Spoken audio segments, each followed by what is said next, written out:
Imagine a mysterious and ancient quarry located in the heart of China, a place filled with secrets and stories hidden beneath a centuries-old layer of earth. In this region, ancient craftsmen created massive stone blocks intended for grand architectural projects meant to showcase the power and majesty of their time. However, before these colossal materials were carefully extracted and used at construction sites, they lay for many years deep within the Earth's crust, like hidden treasures waiting for their moment. Additionally, within the same underground space, a whole city is concealed. A unique subterranean area consisting of long tunnels and spacious halls. Its scale is so vast that tens of thousands of people could comfortably be accommodated inside. In these mysterious underground spaces, enormous bronze masks have been discovered, intricate and exquisitely crafted, so much so that they seem to belong to a culture unlike any we have known or encountered in archaeological history. Archaeologists from around the world are making discoveries that not only astonish with their scale, fine craftsmanship, or unusual style, but often raise questions about the capabilities of civilizations from long-gone eras. Some findings appear to have been created by civilizations possessing knowledge and tools far beyond our understanding of that time. Although these artifacts seem fantastical, they are not myths or rumors whispered through the centuries. They are real, measurable phenomena, places, objects, and items that can be seen in person, touched with one's own hands, and thoroughly studied. For many years, scientists have been mapping, photographing, and examining these enigmatic discoveries, yet many questions remain unanswered. Explaining their origin and purpose often proves impossible, and the mystery only deepens. In this narrative, we will delve into 8 of the most extraordinary and mysterious cases, spanning a broad spectrum, from ancient stone structures to figures resembling aliens. We will provide detailed descriptions of stone circles that are visible only from great heights, as well as entire ancient cemeteries now completely submerged underwater. We will discuss each find, its history, the extent of effort involved in its creation, and the difficulties encountered during research. Despite modern advancements such as satellite imaging, radar technology, and laboratory analysis, many of these objects remain puzzles. Some evoke wonder because their existence and formation seem impossible, given the tools and technologies known at the time. Others provoke reflection on the knowledge and skills possessed by the people of those eras, as they used tools and methods that now seem insufficient to achieve such grand endeavors. So, dear listeners and enthusiasts of secret knowledge, if you have come here eager to delve into the depths of history, inspired by the achievements of ancient engineers, or to attempt to solve mysteries that have haunted the human imagination for centuries, prepare yourself for an exciting journey. We are about to embark on an archaeological adventure filled with astonishing discoveries, some of which are difficult to explain even with modern sciences. One such distant and mysterious place is on the outskirts of Nanjing, in Jiangsu province, the Yanzan Quarry. This ancient source of stone has existed here for hundreds of years and was known long before the rise of the Ming dynasty. However, it was during the era of China's last emperors in the early 20th century that it became the site of one of the most grandiose construction projects of that time. During the reign of Emperor Yongle, active extraction of natural material began here for the construction of the emperor's magnificent mausoleum and the complex architecture of Mingxiling. Workers started extracting stone directly on the hillside, forming massive blocks whose size still astonishes the imagination today. These structures surpassed everything previously built in Chinese architecture and represented a true manifestation of the grandeur and ambitions of that era. The scale of the project was so immense that it could not be dismissed as an ordinary construction. It was truly a monumental and impressive enterprise, where every element emphasized the desire to create magnificent monuments. The purpose of this grand endeavor was to build memorial structures that would glorify the emperor forever, as well as monuments that would withstand the centuries and symbolize the strength and prosperity of the empire. What has survived to this day appears entirely different from what was originally imagined. Surrounded by centuries of geological layers and historical secrets, the massive stone quarry, or rather the stone mine, seems frozen in the center of a long-abandoned project. Its gigantic blocks still remain in place, like witnesses of bygone times, motionless and majestic. On this site, there are 3 colossal stone blocks, each impressive in its size and complex shape. These stone boulders are partially carved, with their surfaces remaining untouched. They seem like forgotten workers who left their tools and hurried away without completing their work. The largest of them, still attached to the parent rock, is estimated by experts to weigh approximately 16,000 tons, making it the heaviest of all known stone blocks crafted by ancient hands. For comparison, its weight exceeds that of some modern cargo ships, which is astonishing and demonstrates how impressive the achievements of ancient engineers were. Next to this giant are 2 other blocks, each at completely different stages of processing. Each weighs several thousand tons, and their size, along with the carefully considered arrangement, suggests that they were part of a grand architectural plan. This plan, it seems, was to build something truly monumental and impressive, a structure that would serve not only as a building, but also as a symbol of power, endurance, and greatness. Historical sources indicate that these massive stone blocks were intended to form the foundation of a grand mausoleum, of an emperor or a ruler, a vertical monument rising above the surrounding landscape and symbolizing the ruler's authority and legacy. Unfortunately, fate had other plans.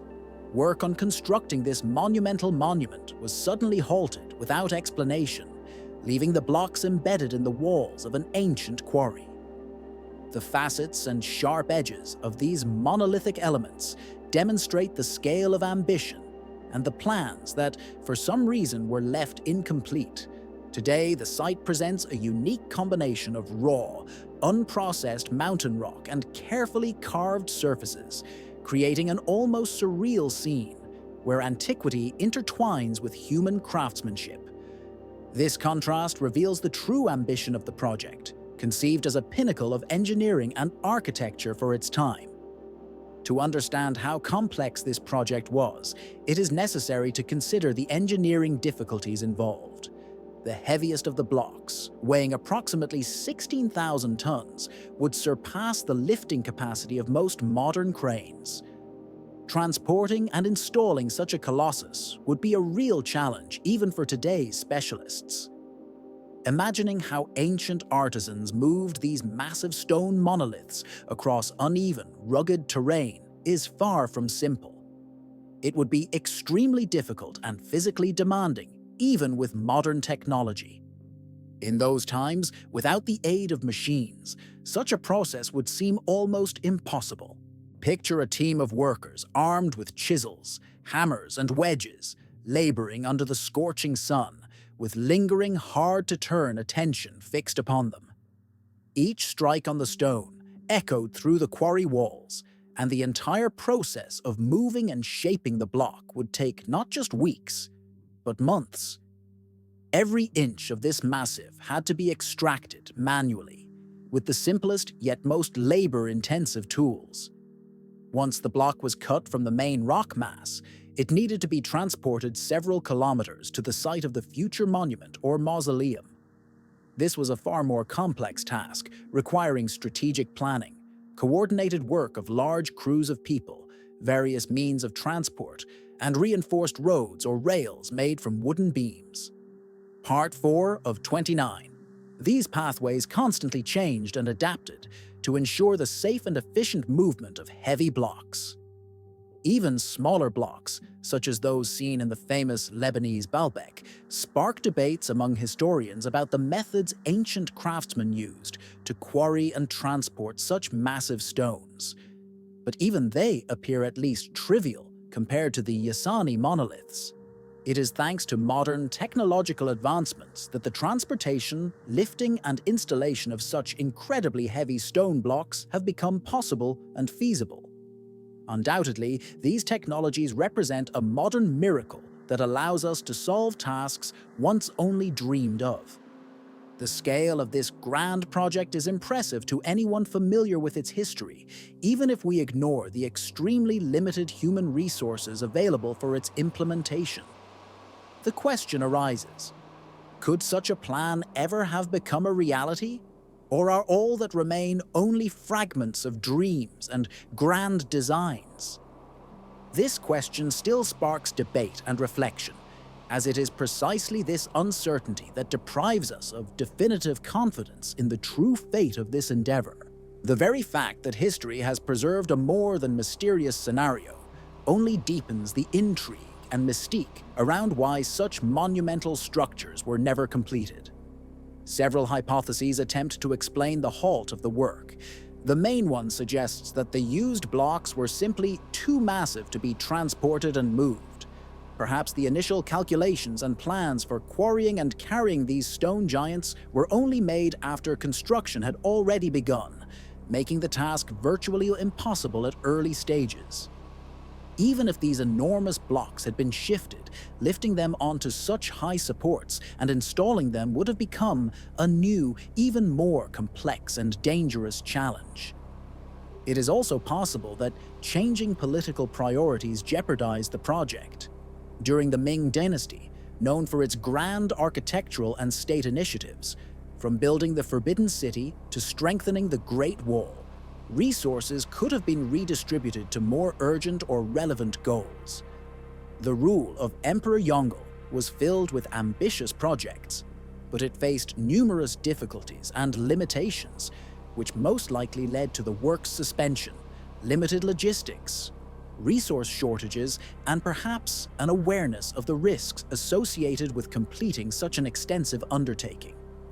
Some historians believe that both the emperor and his engineers quickly realized that implementing such an ambitious project was not only extremely difficult but also dangerous, as a failure could have resulted in the destruction of what had already been built. An outcome that would have meant not only a loss of effort, but also a true tragedy. Part 5 of 29. Undoubtedly, the reasons for the halt remain a subject of debate. However, the fact remains. This moment has forever entered history as one of the most dramatic and mysterious episodes in the field of architectural heritage. Even today, as we attempt to unravel the mystery surrounding the Yenzhen quarries, it raises more questions than it answers. The size and weight of the blocks make one doubt that such feats could have been realistically accomplished during the Ming era, since moving such massive stones, even with modern technology, would be a highly complex and costly task, requiring considerable resources and effort. Perhaps this project was merely a reflection of human ambitions, exceeding the capabilities of that time.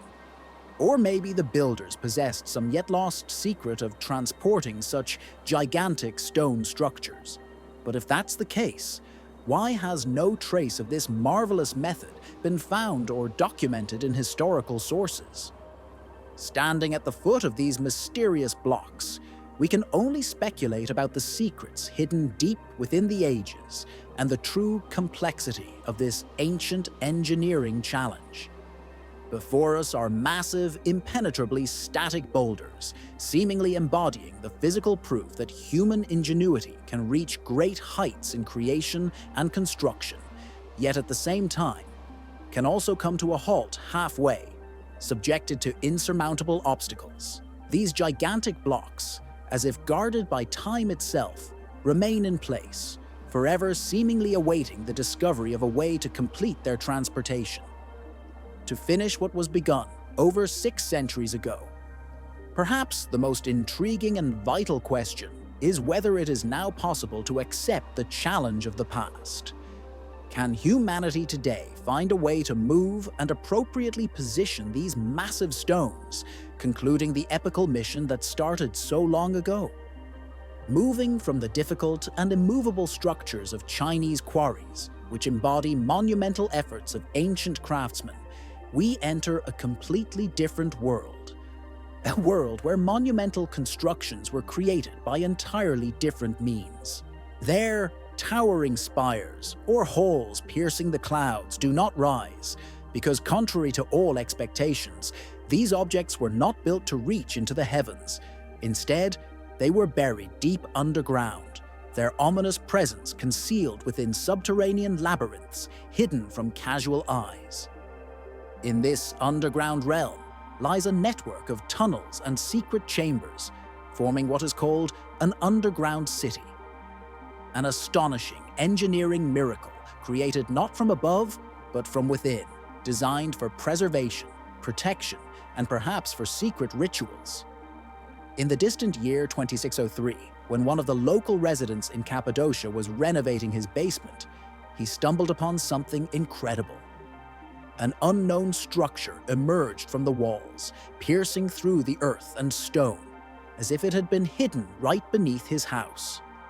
This marked the beginning of a new chapter and served as a reminder that even in an era of modern technology and scientific discoveries, many mysteries still remain hidden within the depths of the earth and human history.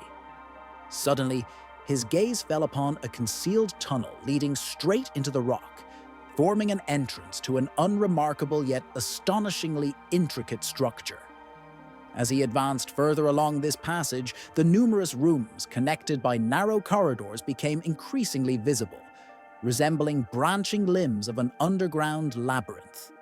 This was not merely a secluded hideout or storage for various objects. It was a whole underground kingdom, concealed beneath the surface. Today it is called Derinkuyu, and it is considered one of the largest and deepest underground settlements known to humanity to date. Its depth reaches approximately 60 meters, and it extends across several levels, forming a complex multi-tiered structure. These levels are connected by steep stairs and winding passages, giving the entire system a special dynamism.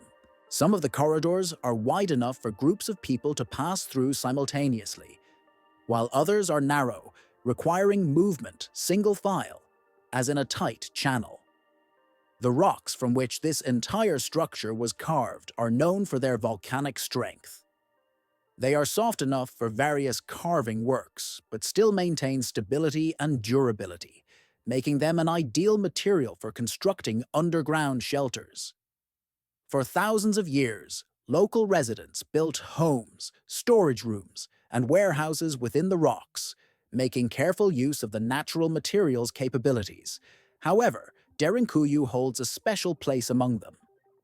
In terms of size and complexity of layout, it surpasses most similar complexes.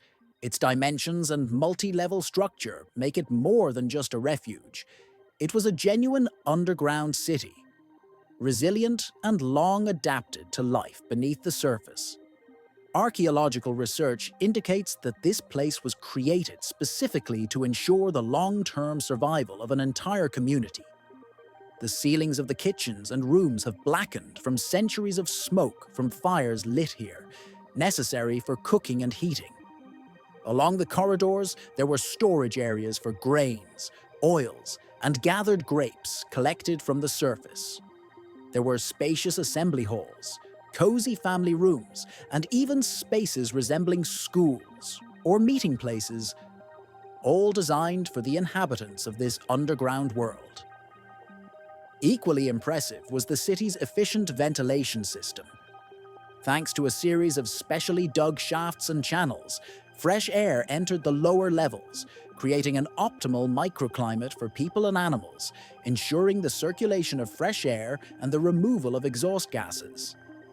In the lower levels, a complex ventilation system operated, capable of maintaining suitable living conditions even in the deepest niches of the complex. Some shafts also served as wells through which residents could access clean water without surfacing, making the city autonomous and protected from external threats. Animals necessary for food and household needs also found shelter in this extraordinary underground city. The barns carved into the rock were located on the upper levels, facilitating the unloading and grazing of livestock. Massive round doors, sometimes up to 1 meter wide, sealed off sections of the complex, reliably secured and serving as protection against possible uninvited guests. Religious refugees also held significant importance in this place. Archaeologists discovered chapels and prayer rooms, which proves that underground life was not limited solely to survival, but also included spiritual and social aspects. Overall, this city could accommodate up to 20,000 people and their pets, which posed the challenge for builders to carefully consider storage of supplies, waste disposal, and maintaining order. It was not just a temporary shelter or bunker, but a full-fledged underground city built to meet all the needs of its inhabitants. A true subterranean kingdom, hidden from the eyes of the outside world for centuries and millennia, became a refuge for past civilizations. The Cappadocia region served as a home for various civilizations: Hittites, Phrygians, Persians, Greeks, Romans, Byzantines, Seljuks, and Ottomans. Its strategic location along major trade routes not only contributed to the preservation of wealth and the development of cultural exchange, but also made it vulnerable to attacks, highlighting the uniqueness and complexity of the region's history. The origin of Derinkuyu remains a mystery to this day, surrounded by numerous questions and hypotheses. Scientists and historians have yet to reach a consensus regarding its origins. Some believe that the first levels of this underground complex could have been created by the Phrygians as early as the 6th or 10th centuries BCE, while others propose that construction began much earlier, more than 1,000 years before, possibly during the Hittite era. Over time, as civilizations visiting or inhabiting these lands developed and expanded, Derinkuyu underwent significant changes. Each subsequent culture added new levels and reinforced existing ones, making the underground city increasingly complex and multifunctional. By the Byzantine period, the complex was already fully operational, and historical and archaeological evidence attests to its important role in the life of the population. During that time, it served as a refuge for early Christians hiding here from persecutions.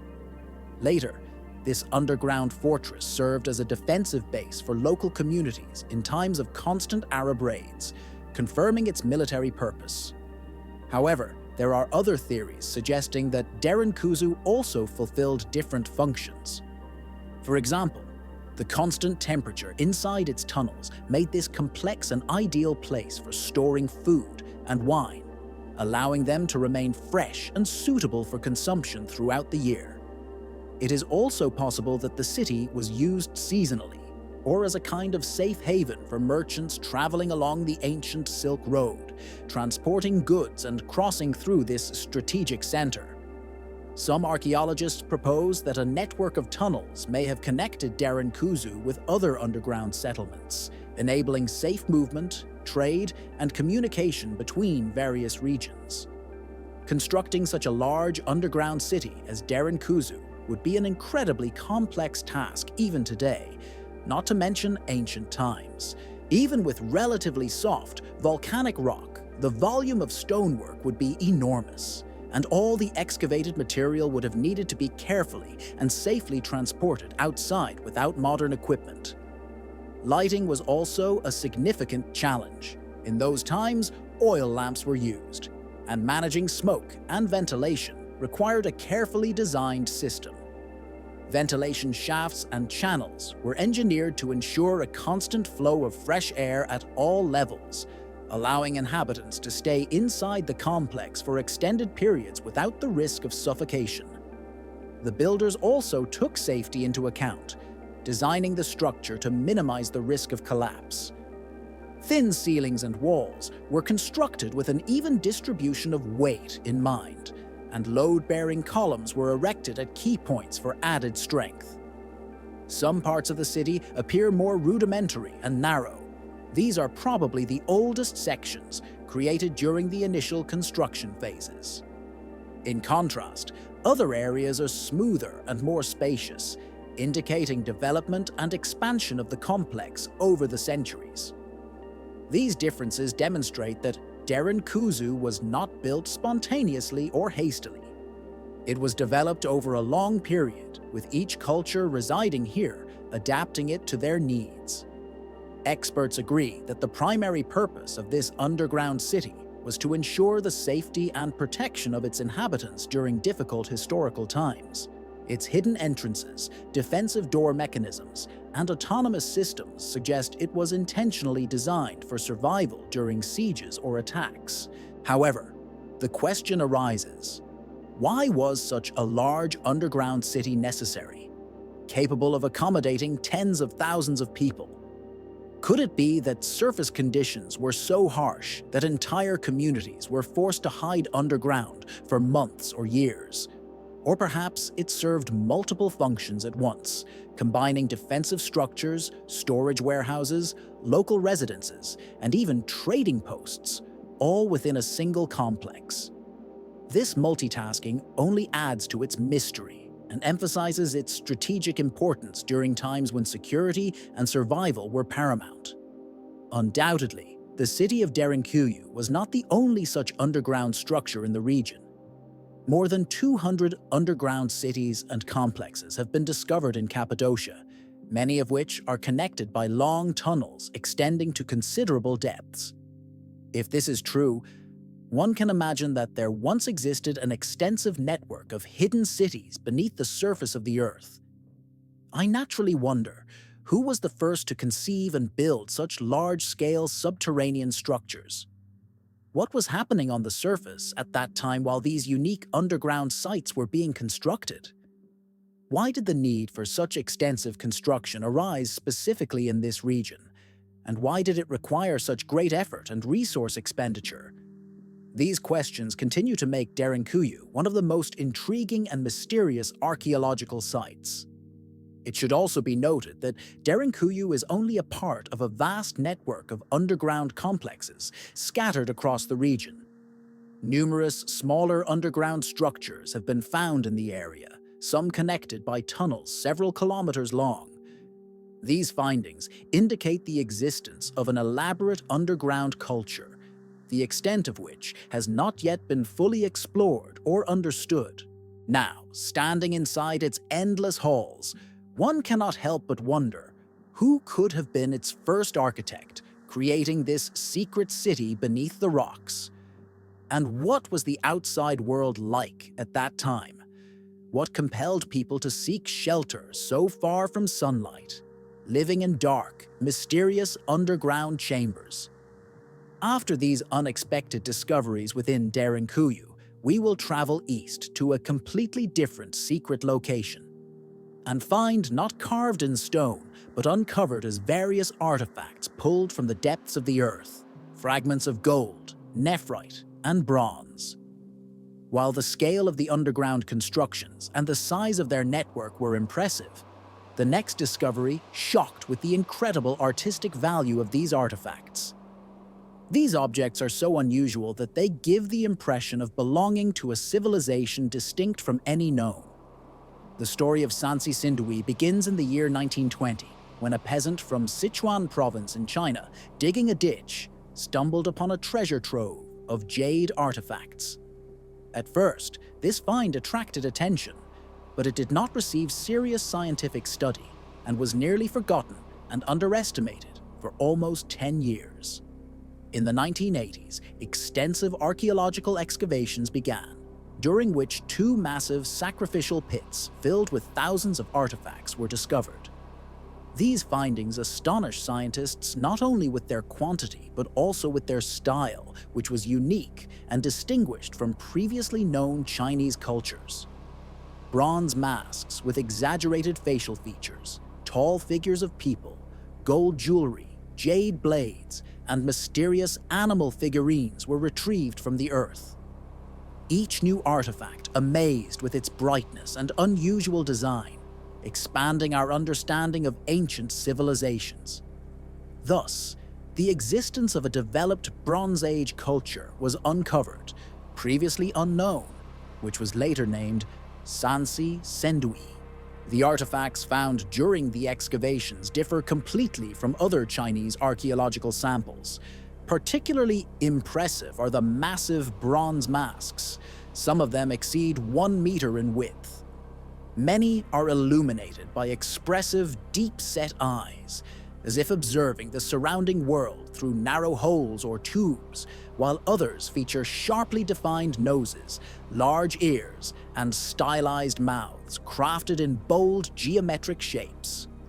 All these discoveries create an impression of an ancient civilization with a high level of artistry and technical skill, long gone but leaving a vivid mark on history. The bronze art and sculpture pieces, remarkable for their uniqueness, captivate modern researchers and antique enthusiasts alike. Among them, a figure over 2 meters tall stands out, which likely served as a mass cult object and may have depicted or symbolized a lost ivory item. A rare and valuable ornament crafted by ancient artisans. Gold finds in the excavations include elegant foil masks decorated with intricate patterns and decorative panels that probably had ritual or ceremonial significance. Jade artifacts are diverse, from ritual blades that seemingly symbolized authority or meditative practices to finely carved images of animals imbued with meaning and symbolism. One of the most renowned monuments is a 4-meter-high bronze sculpture of a tree, preserved in a museum and considered a true masterpiece of that era. The branching limbs of this figure are so skillfully twisted, and the leafy details so refined and delicate that they create the impression of a living, breathing plant. This work evokes not only admiration for its size, but also demonstrates the high craftsmanship of ancient artisans, reaching the pinnacle of bronze artistry. At that time, metallurgical technology was highly advanced, with workshops employing techniques for assembling objects from multiple, precisely joined parts, an intricate process requiring exceptional accuracy and skill. The play of contrasts between the styles is striking. It involves a difference that becomes evident when comparing, for example, the culture of the Shang dynasty, whose decorative style was characterized by symmetrical, compact patterns and masks with expressive features. In contrast, Sansi Sindui's creativity was marked by expressiveness, often abstract compositions, and nearly surreal motifs. Clearly, these cultures developed along different artistic and symbolic lines, reflecting, apparently, differing worldviews and perceptions of the role of humans within it. Most scholars believe that Sansi Sindui was part of the ancient Shu state, which flourished in the Sichuan Basin approximately 3,000 years ago. This territory was isolated from the centers of civilization along the Yellow River by mountain ranges and numerous rivers, which likely contributed to the formation of a unique culture with its own traditions and artistic approaches. Despite the richness of the artifacts preserved to this day, the city of Sansi Sindui itself remained almost undocumented in written sources. Much was learned thanks to archaeological discoveries that uncovered the remains of ancient structures and mapped the city's streets, indicating a sophisticated and well-planned urban layout. Excavations revealed that talented artisans, religious leaders, and priests lived in this ancient city, and extensive trade connections existed. Items made from ivory, seashells, and multicolored stones were found in homes and during trade rituals, suggesting active interaction with distant regions, possibly even beyond modern China. However, over time, the city and its culture declined, the reasons for which continue to provoke speculation and scholarly debate. Among possible explanations are climate change, depletion of natural resources, floods or internal conflicts that weakened and destroyed the ancient society. Regardless of the reasons for its disappearance, Sansi Sindui has been forever etched into history, primarily due to the richness of the artifacts found and the mysteries they hold. The art of Sansi Sindui, known for its unique images, Large, protruding eyes that often appear on masks and statues of the period adds to its mysterious allure. These expressive features have no clear parallels in other ancient Chinese artifacts, sparking numerous hypotheses among scholars. Some suggest that such eyes could symbolize gods, revered or invoked through ritual images, or represent ancestors with special powers. Others interpret them as mythical creatures from folklore or as symbolic depictions of other worlds, and believe that these features enabled a stronger connection between humans and divine forces, ritual participants, or practitioners of magic. Overall, the art of Sansi Sindui remains one of the most mysterious pages of ancient history, attracting ever more scholars and enthusiasts of antiquity. Some researchers believe that these enigmatic eyes are symbols denoting focus within a spiritual concept, possibly associated with inner exploration or spiritual observation. At the same time, other experts suggest they are connected to legends and traditions of local peoples, recounting divine rulers and exalted figures. It is this very mystery, the lack of direct analogies and confirmation from other cultures of the time, that makes this case particularly intriguing and enigmatic. The Shang dynasty, which ruled in ancient China during the same period as Sansi Sindui, possessed its own technologies and skills, yet its artistic style and iconography differed noticeably from those found at Sansi Sindui. This leads specialists to wonder, did Sansi Sindui develop in near isolation from other civilizations, or did it preserve influences from a more ancient, now extinct culture, leaving ample room for interpretation? Furthermore, an important question arises. Why were so many valuable artifacts buried specifically in sacrificial pits? Were these treasures part of rituals dedicated to worship of deities or gods? And did they symbolize anything? The end of this text. This complex of structures stretches approximately as long as 4 football fields laid end to end. The walls, built from small local stone blocks without mortar or cement, reach about 1 meter in height. The thickness of these walls can vary depending on the section, but they are often too low and thin to reliably contain people or animals. One of the most striking features of these circles is their impeccable precision in maintaining shape. Many of them are nearly perfectly round, with deviations not exceeding a few centimeters, despite their impressive sizes, sometimes hundreds of meters in diameter. Such a level of accuracy is impressive, especially considering the era.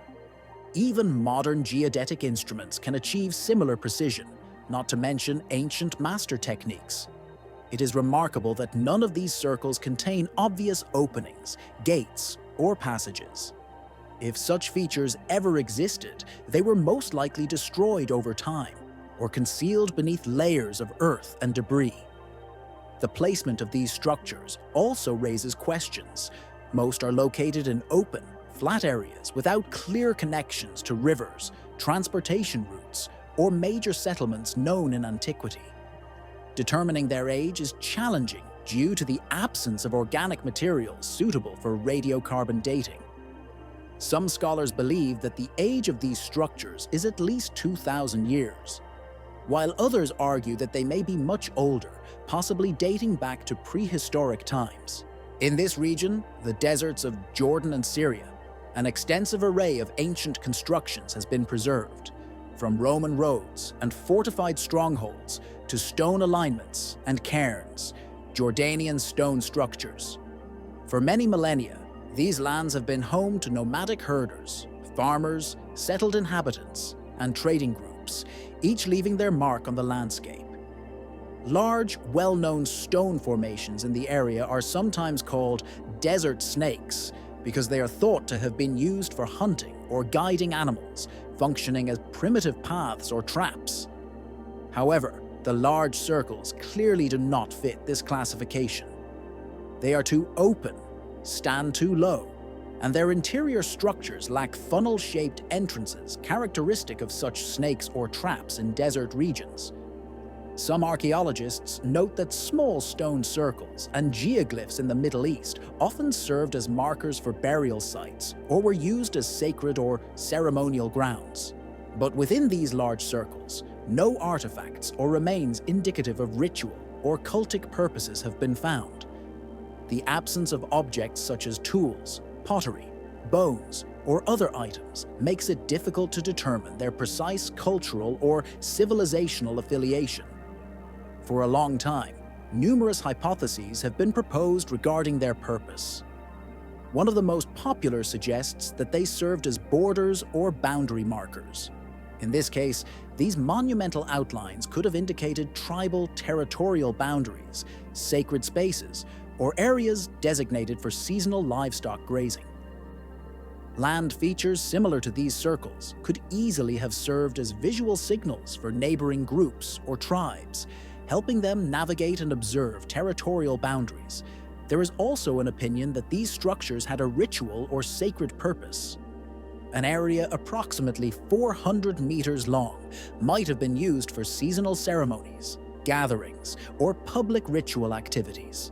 The absence of permanent buildings inside probably indicates that such events were temporary and that people gathered there only during certain periods of the year.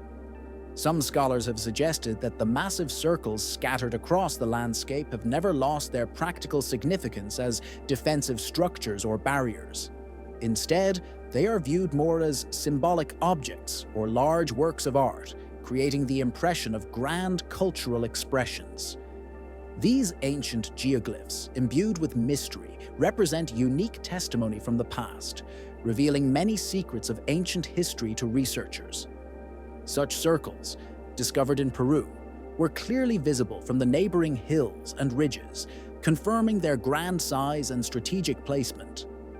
If we imagine that the creators of these drawings believed in the existence of divine forces or spirits watching over humans from above, then their images may have been intended for communication with such higher beings or spirits. One of the most mysterious aspects of these structures is the complete absence of entrances or passageways. This feature could indicate that access to the interior was strictly controlled, or that these circles were not originally designed to be entered by people or animals.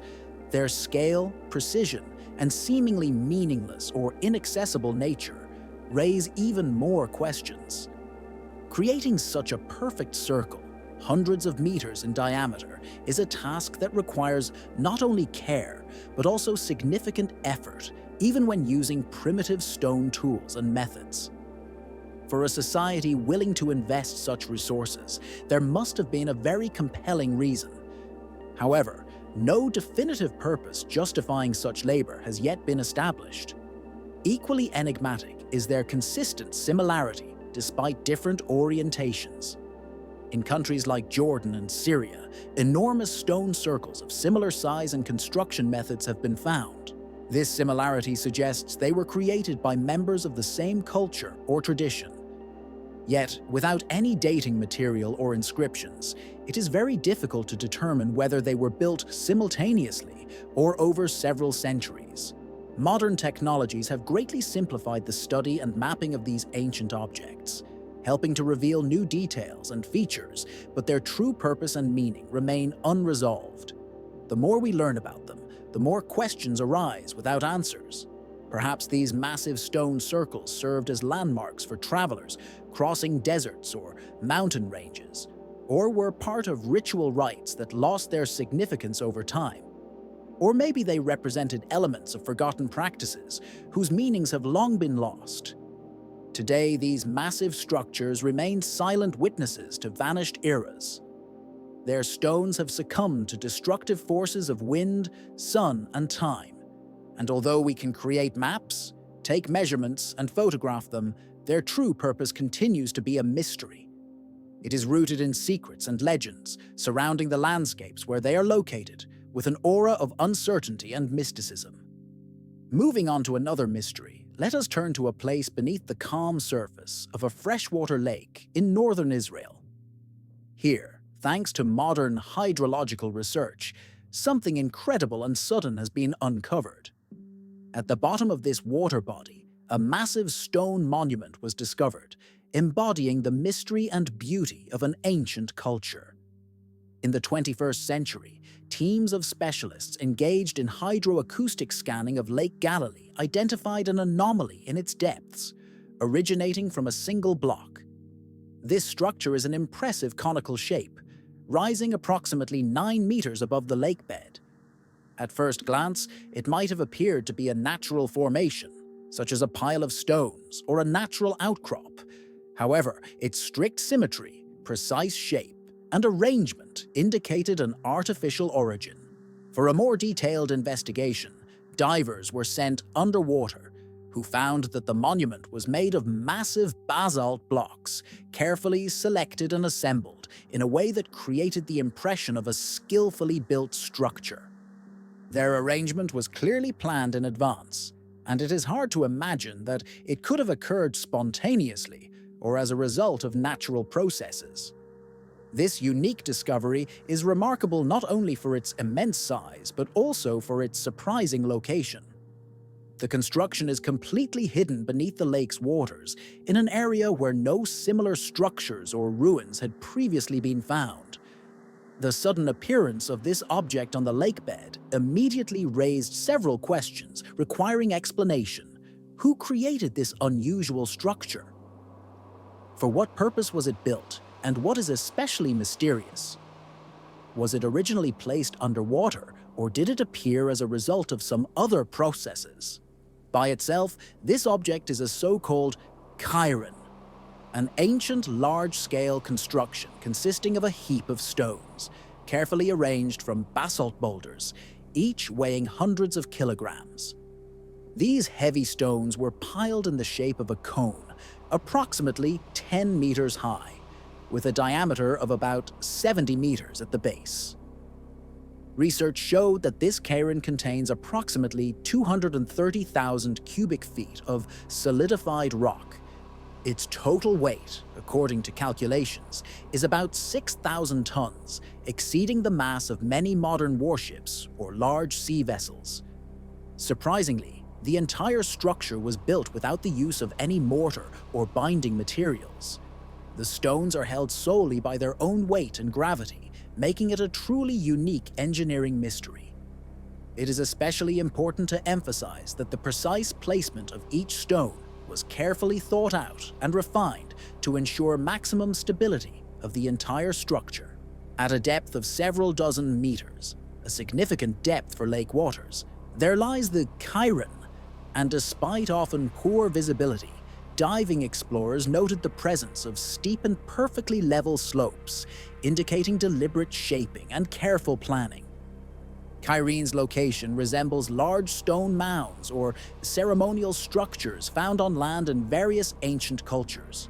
However, unlike such monuments on dry land, nothing similar had been previously discovered in this aquatic environment. Determining the age of this object is a complex and challenging task, as it has been submerged underwater and covered by sediment layers for many centuries. Nevertheless, scientists estimate that its age could be around 4,000 years, placing it in the Bronze Age, based on comparisons with land-based analogues, stone structures found on land. If this hypothesis is confirmed, the monument could have existed before the current shoreline of the lake took its present form. At that time, the water level was significantly lower, and if the structure had been on land or in marshy terrain, it might have served as a monument or a support in ancient rituals. Over time, the water level gradually rose, submerging such an object. As for the purpose of its construction, there are several theories. Some believe it was a necropolis or a mound built in honor of an important figure, a respected priest or chieftain of the local tribe. There is a possibility that the device was used for ceremonies or gatherings, serving as a cult or communication center. It is also possible that it performed other, more practical or sacred functions. For example, one proposed idea is that the chyron functioned as a navigation marker in the harbor, a kind of lighthouse or signal for ships traveling along the lake's shores, helping to determine the position of vessels. However, without additional archaeological finds or written records, all these theories remain hypotheses, despite the absence of artifacts or inscriptions directly indicating its purpose. The appearance and scale of the effort involved suggest its significance for its creators and users. Moving and arranging approximately 60,000 tons of basalt, without modern technology or mechanization, demonstrates colossal organization, hard work, and coordinated effort by an entire community. Constructing this enormous cairn required not only extracting the numerous heavy boulders, but also skillfully placing them to form a precise, truncated cone. This exemplifies high architectural and engineering thought from an era when such technologies seemed nearly unattainable, requiring remarkable wisdom and patience. If the construction of this granite structure had taken place on dry land, it is likely that simple and ancient means of transportation, such as sleds, rollers, or even ordinary rafts, would have been used to transport the stone blocks from nearby sources. However, since this construction was located on water, or at least partially extended into the water, the situation changed dramatically. In the absence of mortar to bind the stone elements, the strength and stability of the entire structure depended entirely on the precision of its construction and the skill of the stonemasons. This meant that building it required not only certain technical skills, but also significant experience to achieve the necessary stability. The large scale of the site, including Cairn, indicates that its construction was a collective effort by the entire community, or even several generations, as it likely took many years to complete. This points to a high level of organizational and technological preparedness among those who built it. Furthermore, it is evident that the people initiating this project had a substantial reason to invest considerable effort into a structure not directly related to providing immediate shelter or food. Whatever the goal, be it religious, cultural, or symbolic, it most likely held deep significance that justified the expenditure of effort and resources. The main question that consistently arises when studying Cairn is whether it was built in the water or on land. If at some point the water level in the body of water was lower, then the monument could have been located either on the shore or on a hilltop, similar to a promontory. It is also possible that natural changes later led to the flooding of this site. If it was constructed underwater rather than on land, this would imply that Bronze Age society possessed truly advanced skills and a strong determination to create such complex structures in a marine environment. Its cultural context remains no less mysterious. No other underwater monuments of this kind have been found in the Sea of Galilee, and without artifacts or residual materials, it is impossible to confidently determine which specific culture or group of peoples it belonged to. Currently, all hypotheses are based solely on external features, while new archaeological excavations, modern technologies, and analytical methods could shed light on its origin and purpose. In this regard, Cairn remains one of the most enigmatic and intriguing submerged objects in the region, raising questions about how its creators perceived the world. Perhaps they saw the surrounding world as it is today, or perhaps their understanding of the world and time was entirely different from ours. Ultimately, the origin and purpose of this sunken monument are among the key questions for archaeologists and historians, and they will likely remain subjects of debate and research for a long time. After studying the sunken Cairn in the Sea of Galilee, we move further south, to the hills of southeastern Zimbabwe. There, reminiscent of walls from long-forgotten fortresses, rises one of Africa's greatest archaeological wonders, the Great Zimbabwe. Local residents have long been familiar with the ruins of this ancient city, linking them to the history of the Shona people and their origins. These ruins first attracted the attention of foreigners in the 15th century, but significant interest and research only began at the end of the 19th century when European travelers visited the site. Their stories of a city carved from stone deep in the southern part of the continent made a profound impression. However, initial interpretations were distorted. Prejudices existed, and many believed that only foreigners or more advanced civilizations could have built such magnificent structures. In particular, some rejected the idea that local Africans were the builders of this great complex. It was only in 1929 that archaeologist Gertrude Keaton Thompson began systematic excavations and thorough investigations of the ruins, leading to a definitive and convincing conclusion. The construction was carried out by Africans. These findings were confirmed by subsequent research, steadily strengthening scientific confidence that this settlement belonged to the local culture. Located on the southeastern border of the country, in an area of granite hills and expansive valleys, ancient Zimbabwe was a conveniently situated place for quarrying and processing stone.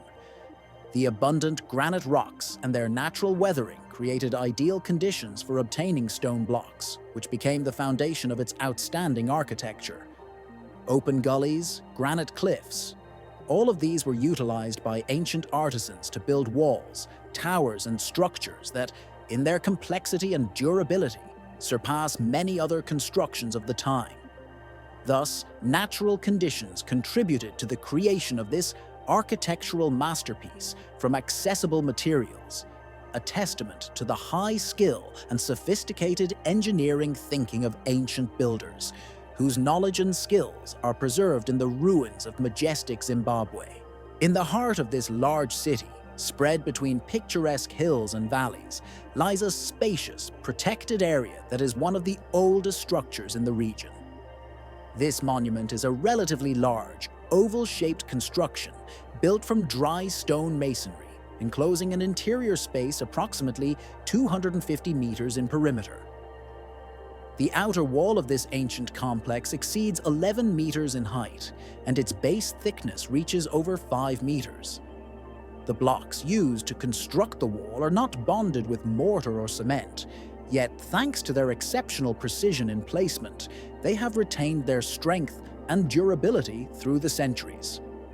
Each line of carefully selected and processed stone blocks was laid with such harmony and precision that it creates an extraordinary visual effect. The wall has a slight inward slope, making it gently inclined towards the center of the structure, possibly to enhance its stability or in accordance with a special architectural concept. Inside this vast enclosed space, there is a second parallel wall, which curves to form a narrow, winding passage. This labyrinthine corridor ends in dead ends, evoking a sense of confinement and mystery for the observer. Such a design seems intended to guide or regulate the flow of people entering, perhaps for ceremonial purposes or access control. The stone masonry is not limited to utilitarian functions. It also serves as an artistic decoration. Some sections of this wall could well function as decorative elements, since certain areas preserve intricate patterns. Chevron lines and shapes resembling pine branches, rendered with high precision, demonstrating the skill of the builders and their ability to combine practicality with aesthetics. The most striking feature of the interior space is the conical tower. This massive stone structure, about 9 meters tall and approximately 5 meters wide at the base, contains neither doorways nor internal chambers. The purpose of this enigmatic object remains a subject of debate and speculation among researchers, yet its imposing appearance and architectural craftsmanship leave no one indifferent. It is important to note that around the tower and along the interior side of the enclosure, there are various platforms, terraces, and stone foundations for round dwellings, which most likely once stood there. These habitations may have been built in a style characteristic of the Dorian culture, with clay plaster and columnar frameworks. All of this creates a complex environment that gives the impression of a well-organized, vibrant space designed for ceremonies, political gatherings, or as a living area. Upon close examination of the walls, the skill of their creators becomes evident. They sourced large stone slabs from nearby quarries, splitting them likely through heating, quenching, or the use of metal tools, and laid them with incredible precision and care. The tools used were carefully crafted, allowing for perfect fit and smooth surfaces. Despite the centuries of age and damage caused by harsh weather and plant growth, the most solid parts of this wall still stand strong, serving as a living testament to the advanced engineering knowledge and craftsmanship of ancient builders. From the 10th to the 10th centuries, our era, the Great Zimbabwe existed as a prosperous kingdom, situated at a strategic point in the trade routes connecting rich gold deposits and fertile plateaus with the shores of the Indian Ocean.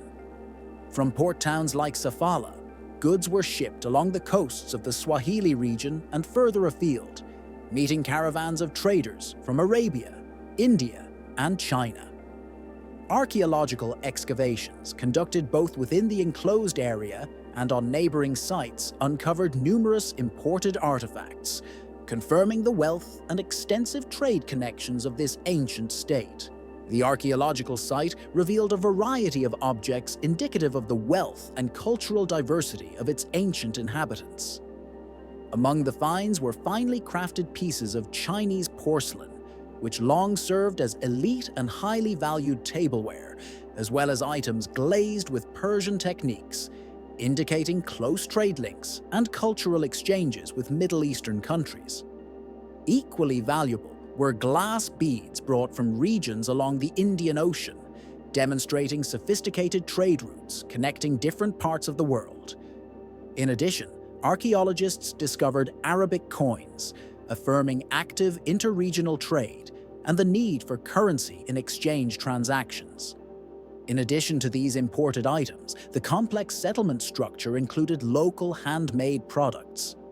These unique finds encompassed stone objects that could have served decorative or ritual purposes, iron tools illustrating advanced metallurgical skills, and copper and gold ornaments reflecting the wealth and cultural traditions of the inhabitants. One of the remarkable discoveries was the famous carved soapstone bird figurines, distinguished by their delicate craftsmanship and extraordinary expressiveness. Likely, these exquisite images held deep symbolic meaning, representing certain religious or cultic ideas. As they were created with exceptional precision and stylized forms, today in regional culture, they are regarded as an important element of national symbolism. Even the name of the country, according to the scholars, derives from a phrase in the Shona language, Zimbabwe, which translates as House of Stone or Stone House. This name undoubtedly reflects the close connection of the people with stone structures and possibly with stone architecture, which has left its mark on the historical heritage. The period of prosperity of this city, according to various expert assessments, was extremely vibrant. The population during the height of its flourishing reached significant numbers, living both on hilltops and in valleys. The progressive stone architecture of the climatically elite districts testified to a high level of construction technology and the prosperity of the upper echelons of society. At the same time, most ordinary residents lived in more modest homes built from local materials, adze, meaning clay, and wooden structures, making them more accessible and simple. The surroundings of the city were renowned for their development of metallurgy. Ironware was actively produced here, and the processes of smelting metals, iron and gold, left behind slag and crucibles, evidence of the craftsman's high skill level. The most important source of sustenance and wealth in this ancient community was livestock farming. The number of livestock grazing on the surrounding pastures served as a measure of social status and wealth. The greater the number of living resources, the higher the owner's status. However, by the mid-10th century, the influence of Great Zimbabwe began to weaken. Scholars attribute this primarily to overgrazing around the center, which led to depletion of natural resources. Additionally, the shifting of trade routes toward more competitive cities and centers could have diminished the region's economic significance. Political changes related to alterations in the governance of the Mutapa state in the north, as well as a possible scarcity of resources in the environment, also played a role in weakening its former influence. Despite this, numerous stone walls and fortress structures have survived for centuries, continuing to testify to the city's former power. But the very purpose of this massive enclosure raises curiosity. There are at least three main hypotheses explaining its intent.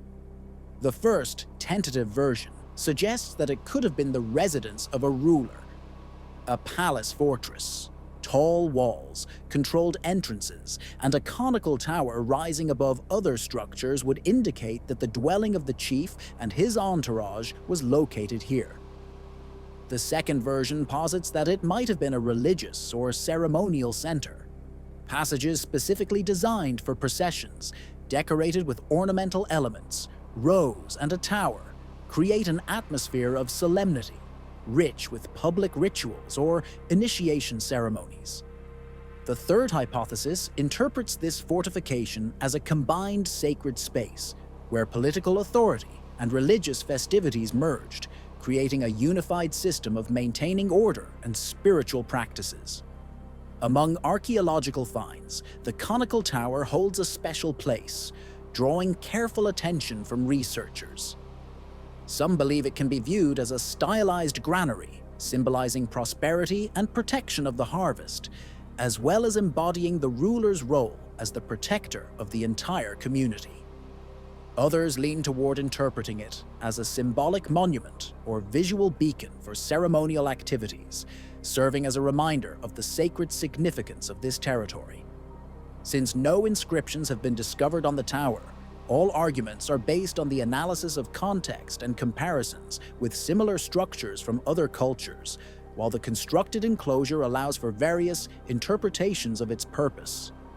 Equally important is the question of how ancient builders achieved such precision and harmony without the use of written instructions, blueprints, or cement mixes. Perhaps the answer lies in their deep tradition of craftsmanship, passed down through generations, enabling them to accurately design and execute even the most complex architectural concepts.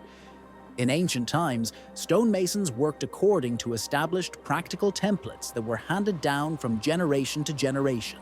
Master builders refined their skills by learning to lay stones by eye and through intuition, relying on the rich experience of their predecessors.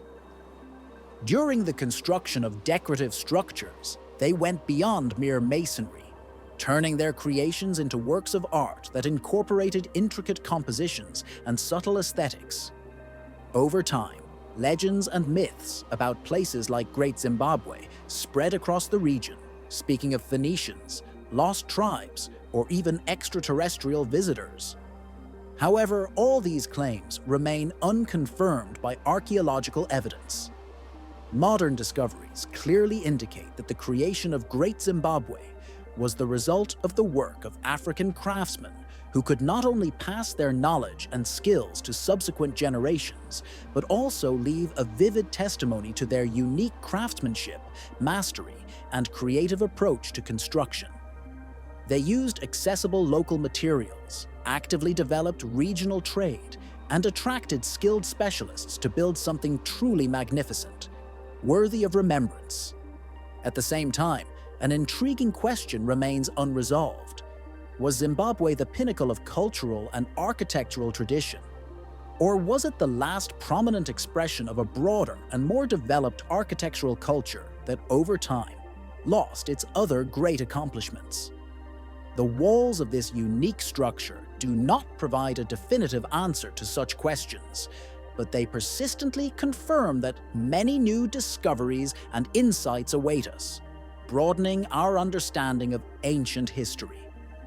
Moving from the majestic walls of Great Zimbabwe into the distant past, we turn to one of the earliest known civilizations of Mesopotamia, where archaeologists have uncovered finds that continue to raise questions today.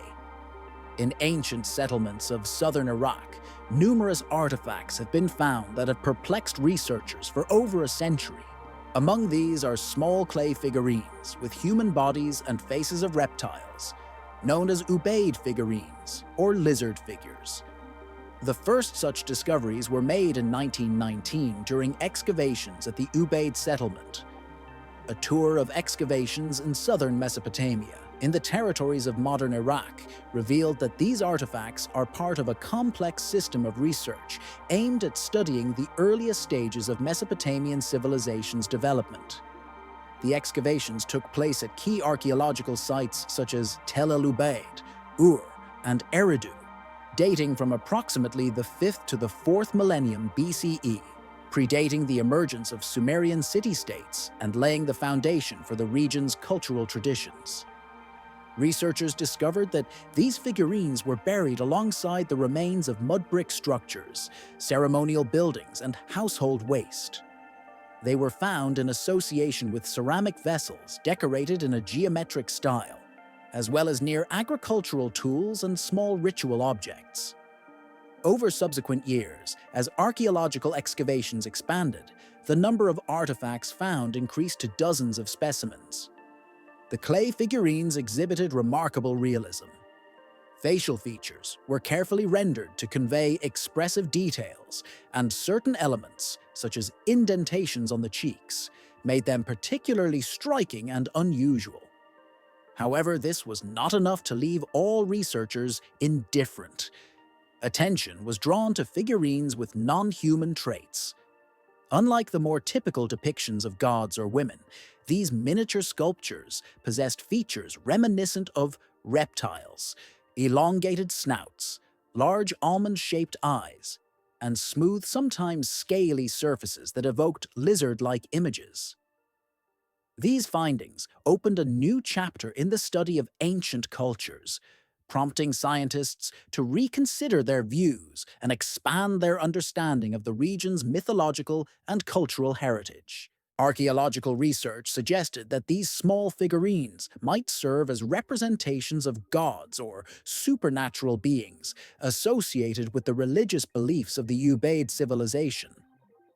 Many scholars expressed the opinion that they possibly depicted spirits or divine intermediaries, while others believed the figurines represented portraits of real people wearing ceremonial masks used in sacred rituals.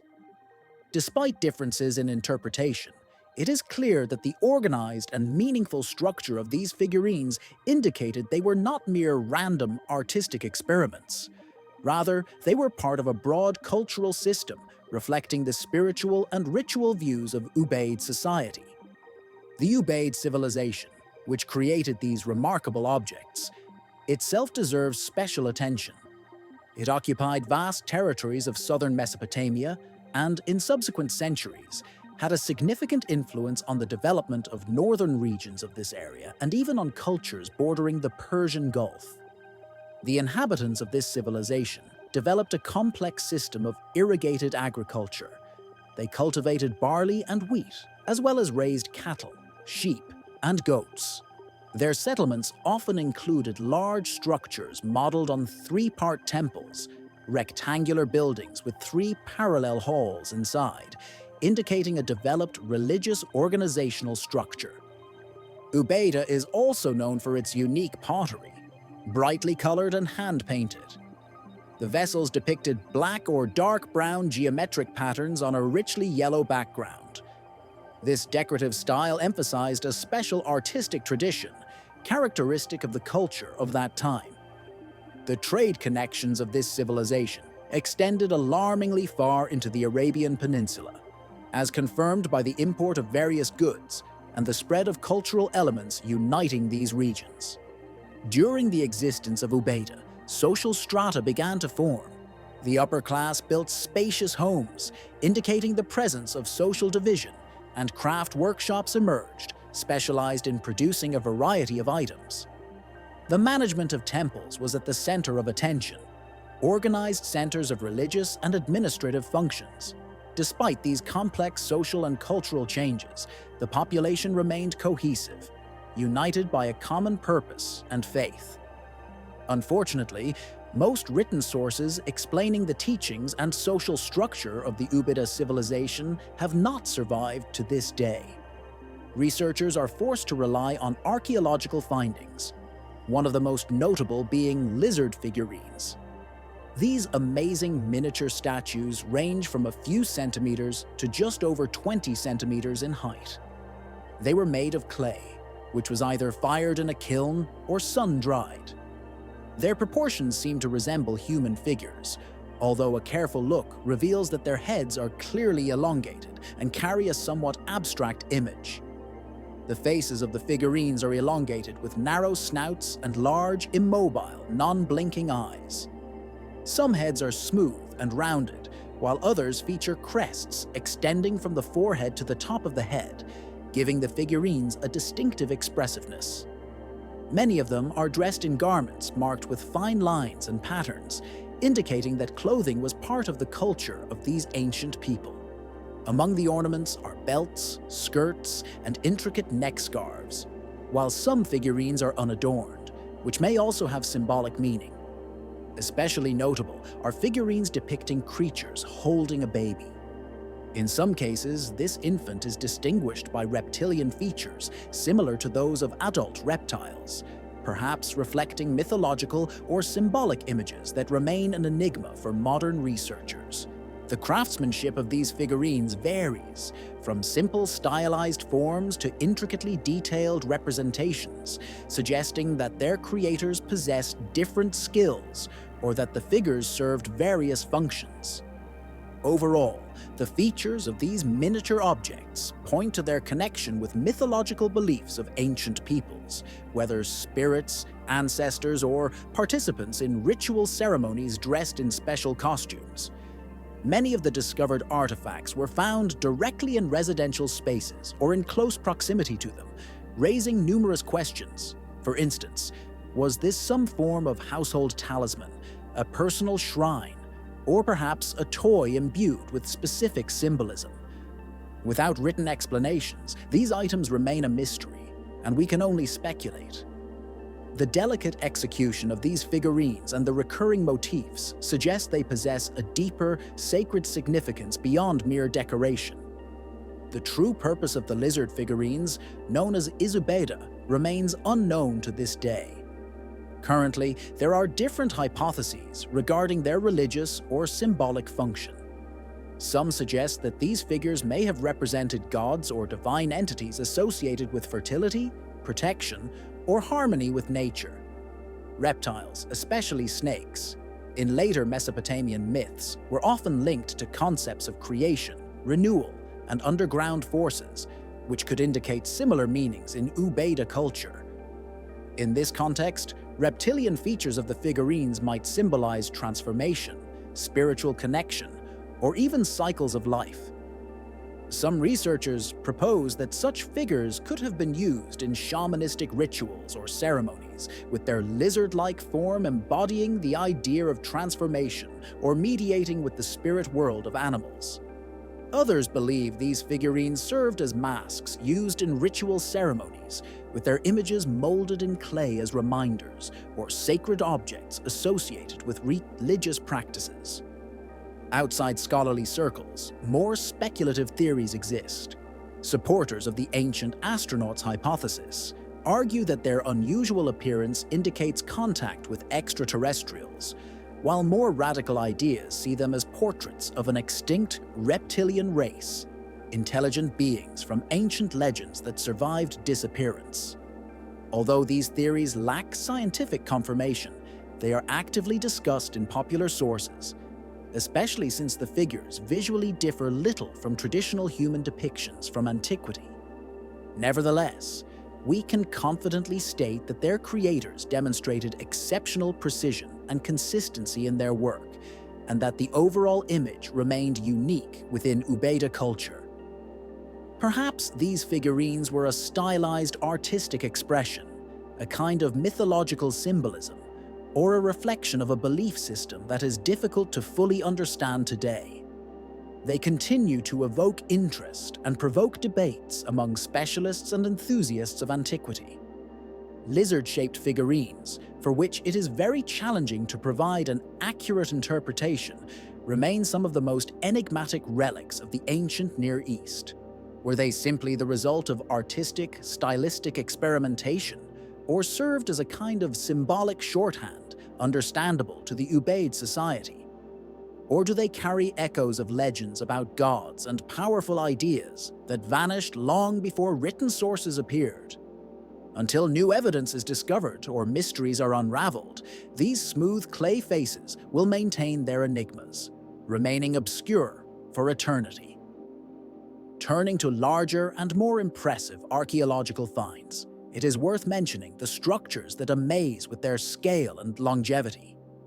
These grand edifices are so monumental that they have survived through the millennia, preserved in landscapes from Ireland to Korea.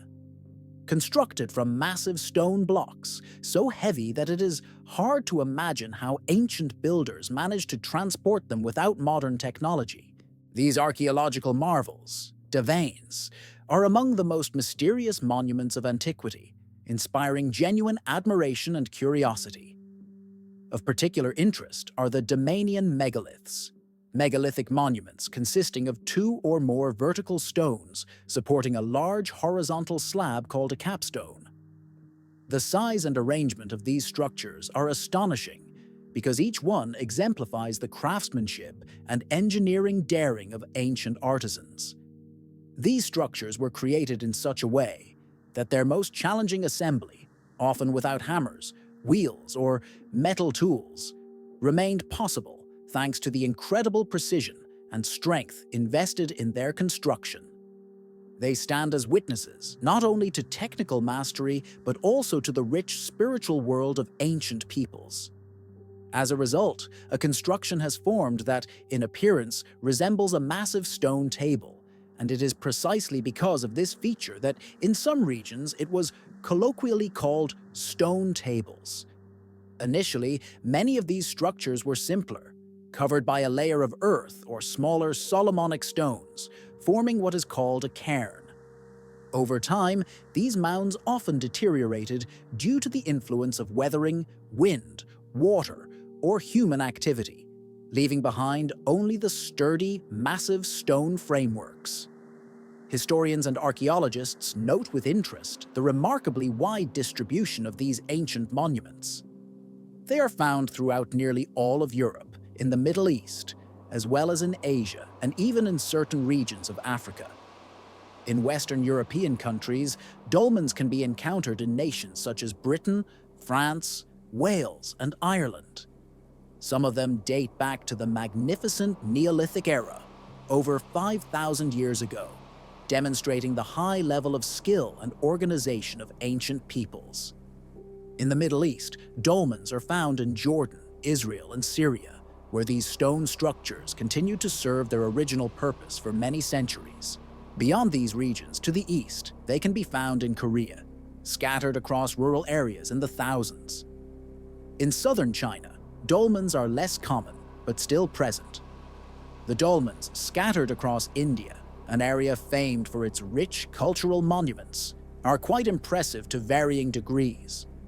These stone structures astound with their scale, sometimes surpassing most other ancient constructions in size. Among the most famous dolmens is the Pól na Bearnub in Ireland, a complex with elegant, weathered limestone columns and a large capstone weighing over 70 tons. The Bronchial dolmen, located in the same country, is also well known. Its installed stone weighs more than 100 tons. In Korea, Gamsung Hwalmya, modest table-like structures in some cases, and impressive monuments with capstones over 7 meters long in others, are widespread, making their creation and installation a truly remarkable achievement for the ancient builders. The massive size of these stones recalls the grandeur of Egyptian pyramids, indicating the significant labor effort involved in their construction. To move such heavy blocks and subsequently install them, ancient builders used not only numerous workers, but also a sophisticated understanding of leverage, balance, and crane-like construction techniques. It is especially remarkable that most dolmens were built in the Neolithic and early Bronze Age, long before the invention of the wheel, testament to the high engineering skill and organization of ancient peoples.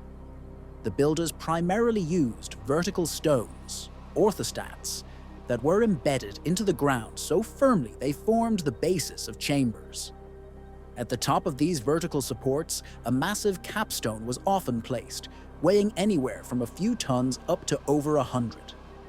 Installing such a heavy block required great precision, especially since it was done with primitive tools made of stone, bone, or wood, making this achievement even more astonishing. Archaeological studies indicate that ancient builders used various devices: ramps, wooden rollers, levers, and possibly human labor to transport the stones from their source to the construction site. In some cases, the stone was found in nearby quarries, while in others it was most likely transported over considerable distances, requiring strict logistical organization.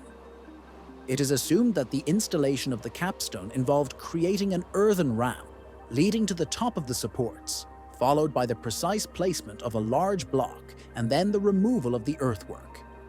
Scientific hypotheses suggest that dolmens were initially used mainly for conducting rituals associated with burial practices or for other religious ceremonies, reflecting the spiritual and cultural characteristics of ancient peoples.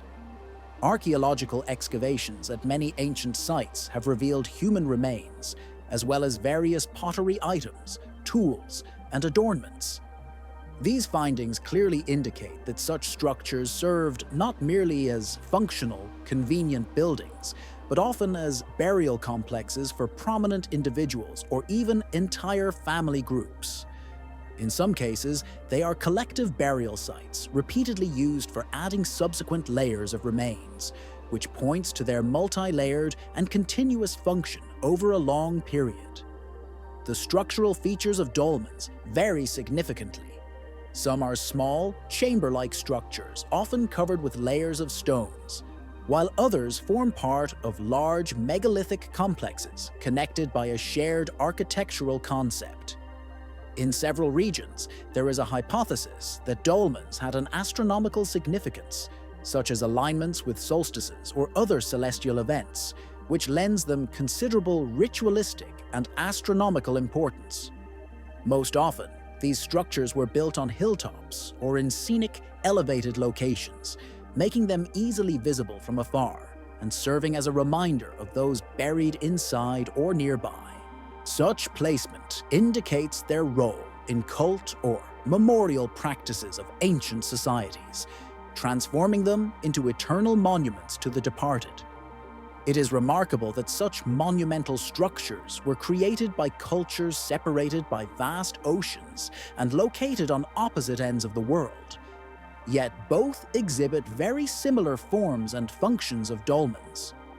While there is no direct contact or known connections between Neolithic Ireland and the Bronze Age Korea, archaeologists have found an astonishing similarity in the types of these megalithic structures.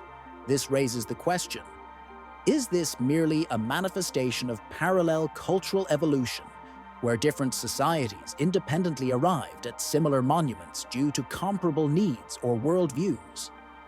Or perhaps these similarities point to more ancient and widespread traditions passed down through migration routes from one region to another, reaching far back into prehistoric times. The diversity of engineering solutions employed in the construction of these structures complicates the search for definitive answers to these questions. In those times, those societies did not possess metals or animals that could be used as means of transportation, and in most cases, not even wheeled vehicles. Nevertheless, they had enough ingenuity and organizational skills to extract, transport, and precisely position heavy stone blocks weighing tens of tons. Realizing such grand projects required exceptional planning, unity, and leadership abilities, indicating the existence of advanced social structures capable of bringing large groups of people together to implement these monumental ideas. Many dolmens served as tombs, yet their symbolism and cultural significance often remain mysterious. Could they have been not only burial sites, but also markers of territory, or ceremonial gateways through which sacred rituals were performed? Perhaps they embodied myths and beliefs that lost their relevance over time. As new discoveries continue to be made and many mysteries remain unsolved, dolmens will remain a remarkable testament to human ingenuity. They remind us that even in distant prehistoric times, people were capable of constructing enduring structures. What do you find most astonishing about these enigmatic monuments?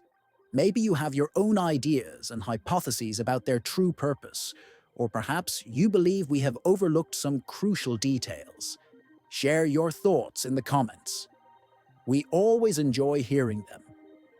We sincerely hope that this journey into mysterious ancient sites has been fascinating and educational for you. Many more discoveries await us in the future.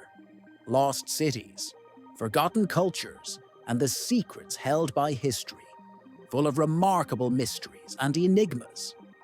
As always, until next time, stay curious and never stop exploring the world around you.